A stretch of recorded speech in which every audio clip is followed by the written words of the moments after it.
ETF index mutual funds నేర్చుకుని stock మార్కెట్లో రాణించాలనుకుంటున్నారా? వెంటనే ఈ నెంబర్కి కాల్ చేయండి.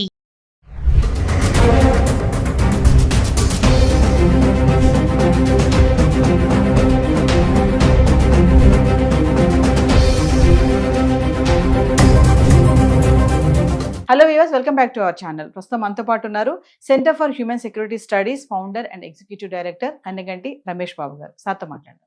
నమస్తే నమస్తే సార్. నవీన్ గారు. నమస్తే అండి. సార్, మరి ట్రంప్ ఎప్పుడైతే అధికార పగ్గాలు చేపట్టారో విధించినటువంటి కొన్ని రూల్స్ అయితే ఉన్నాయి. వాటికి డెడ్ లైన్ అయితే అయిపోయింది. February 19th అని చెప్పారు. Birth right citizenship.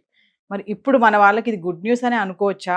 మరి కోర్టు అయితే స్టే ఆర్డర్ ఇచ్చింది. నెక్స్ట్ ట్రంప్ యాక్షన్ ప్లాన్ ఏముంటుందంటారు? ముఖ్యంగా సుమన్ టీవీ ద్వారా ఈ చర్చా కార్యక్రమానికి నన్ను పిలిచినందుకు నవీన గారికి I'm very thankful to you madam.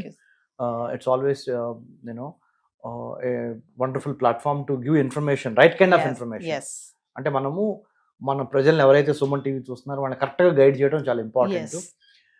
20 January 2025 47th president of united states of అమెరికాగా డొనాల్డ్ ట్రంప్ ప్రమాణ స్వీకారం చేసి ఇవాళ 21st February, అంటే 1 month కంప్లీట్ అయింది. ఈ 1 month లో ఒక 100 ఎగ్జిక్యూటివ్ ఆర్డర్స్ తీసుకొచ్చి ప్రపంచాన్ని కుదిపేశాడు. ముఖ్యంగా భారతీయులను అయితే మరీ కుదిపేశాడు. సో ఏంటంటే మనము F1 స్టూడెంట్ వీసాల గురించి మాట్లాడుకున్నాము, H1B గురించి మాట్లాడుకున్నాము, J1 వీసాల గురించి కూడా కొంచెం మీరు అడుగుతారు. అన్నిటికీ మించి బర్త్ రైట్ సిటిజన్షిప్ అంటే పౌరసత్వము అమెరికాలో ఎవరికి ఉండాలి అనే దాని మీద మొన్నటి వరకు, అంటే January 20, 2025 ముందల వరకేమో ఎవరైతే అమెరికాలో పుట్టారో వాళ్ళకి ఆటోమేటిక్గా పౌరసత్వం వచ్చేది. కానీ ట్రంప్ వచ్చి ఎగ్జిక్యూటివ్ ఆర్డర్ తీసుకొచ్చి ఏం చేశాడు, ఎట్టి పరిస్థితుల్లో మీలో అంటే దంపతులు అంటే భార్యాభర్తల్లో ఒకళ్ళకి కంపల్సరీగా H1B అన్న ఉండాలి, లేదా గ్రీన్ కార్డ్ అన్న ఉండాలి. మీరు ఏదో ఇక్కడికి వచ్చి స్టూడెంట్ వీసా మీద ఇంకో దాని మీద లేకపోతే వేరే విజిటర్స్ వీసా మీద B1 B2 మీద వచ్చి ఇక్కడ జన్మనిచ్చి ఇక్కడ ఏమంటే పౌరసత్వం రావాలంటే కుదరదని చెప్పేశాడు కదా. దానికి సంబంధించి 19th February డెడ్ లైన్, ఇది 2025. మరి 19th February అయిపోయింది, ఇవాళ 21st February ఉన్నాం. మరి ఏంటి అని అడిగారు మీరు ప్రశ్న. దాని సమాధానంగా అమెరికాలో 50 సంయుక్త రాష్ట్రాలు ఉంటే 50 సంయుక్త రాష్ట్రాల్లో కొన్ని రాష్ట్రాల్లో ఆయన యొక్క ఎగ్జిక్యూటివ్ ఆర్డర్ మీద ఛాలెంజ్ చేస్తా కోర్టులో కేసేశారు మన వాళ్ళు కొంతమంది. అక్కడ అమెరికన్ సిటిజన్స్ వేయొచ్చు, లేదా డెమోక్రాట్స్ వేయొచ్చు. అంటే అమెరికాలో 2 రాజకీయ పార్టీలు ఉన్నాయి, democratic party, Republican party.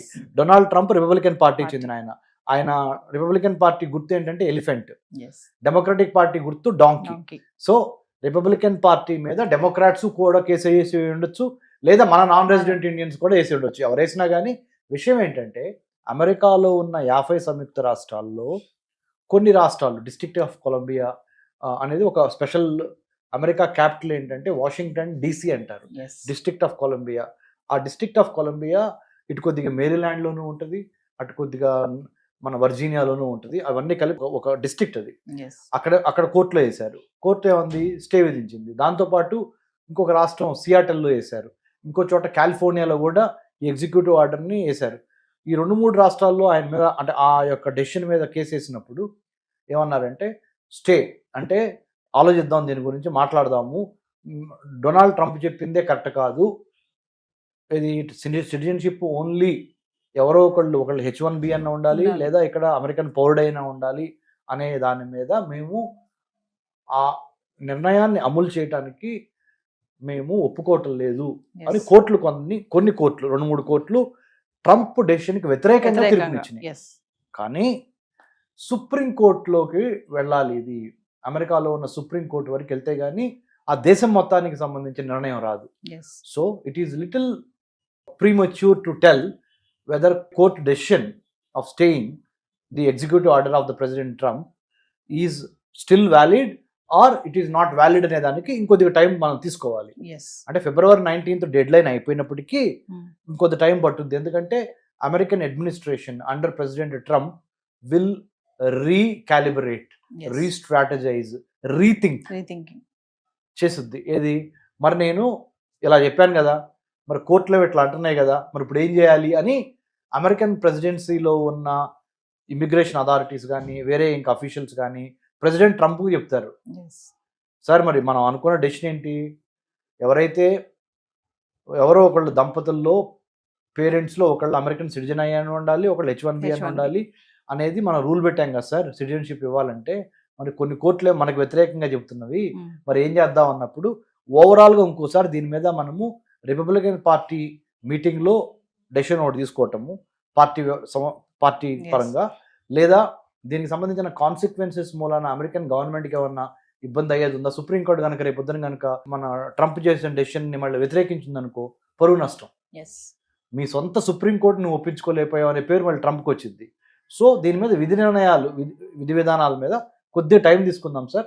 As of now ఎవరన్నా పుట్టితే ప్రస్తుతానికి అయితే మటుకి మన ఎగ్జిక్యూటివ్ ఆర్డరే చెల్లుద్ది.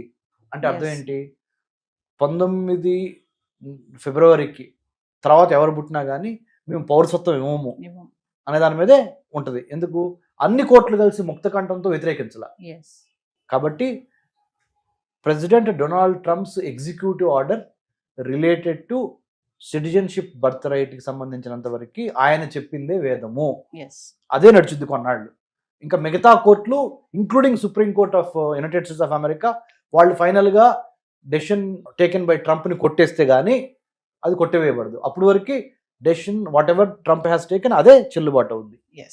అది క్లారిటీ. ట్రంప్కి వ్యతిరేకంగా వస్తే ఓకే హ్యాపీ, ఒకవేళ అనుకూలంగా వస్తే మన వాళ్ళ పరిస్థితి ఏంటి సార్? ట్రంప్ నిర్ణయానికి అనుకూలంగా అంటే ఏంటి అర్థం, H1B అన్న ఉండాలి, సిటిజన్షిప్ అన్న ఉండాలి భార్యాభర్తల్లో ఒకరికి, అప్పుడే మీ పిల్లలకి పౌరసత్వం ఇస్తాము అనే దాని మీద.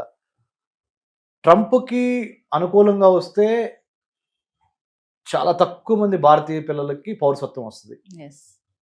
ట్రంప్కి వ్యతిరేకంగా వస్తే జనం గెలిచినట్టు.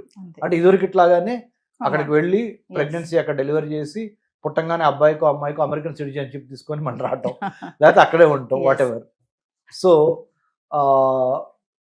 ట్రంప్ ఓడిపోవాలని కోరుకుందాం, మన వాళ్ళకి లార్జర్ ఇంట్రెస్ట్ మంచి జరగాలని. లేదా ఇంకొక రకంగా ఆలోచిస్తే ఇప్పుడు ఇండియా కూడా తక్కువేం కాదు, మనం కూడా సైన్స్, టెక్నాలజీ, ఇంజనీరింగ్, మ్యాథమెటిక్స్, మెడిసిన్లో మనం కూడా మంచి పేరు తెచ్చుకుంటున్నాము.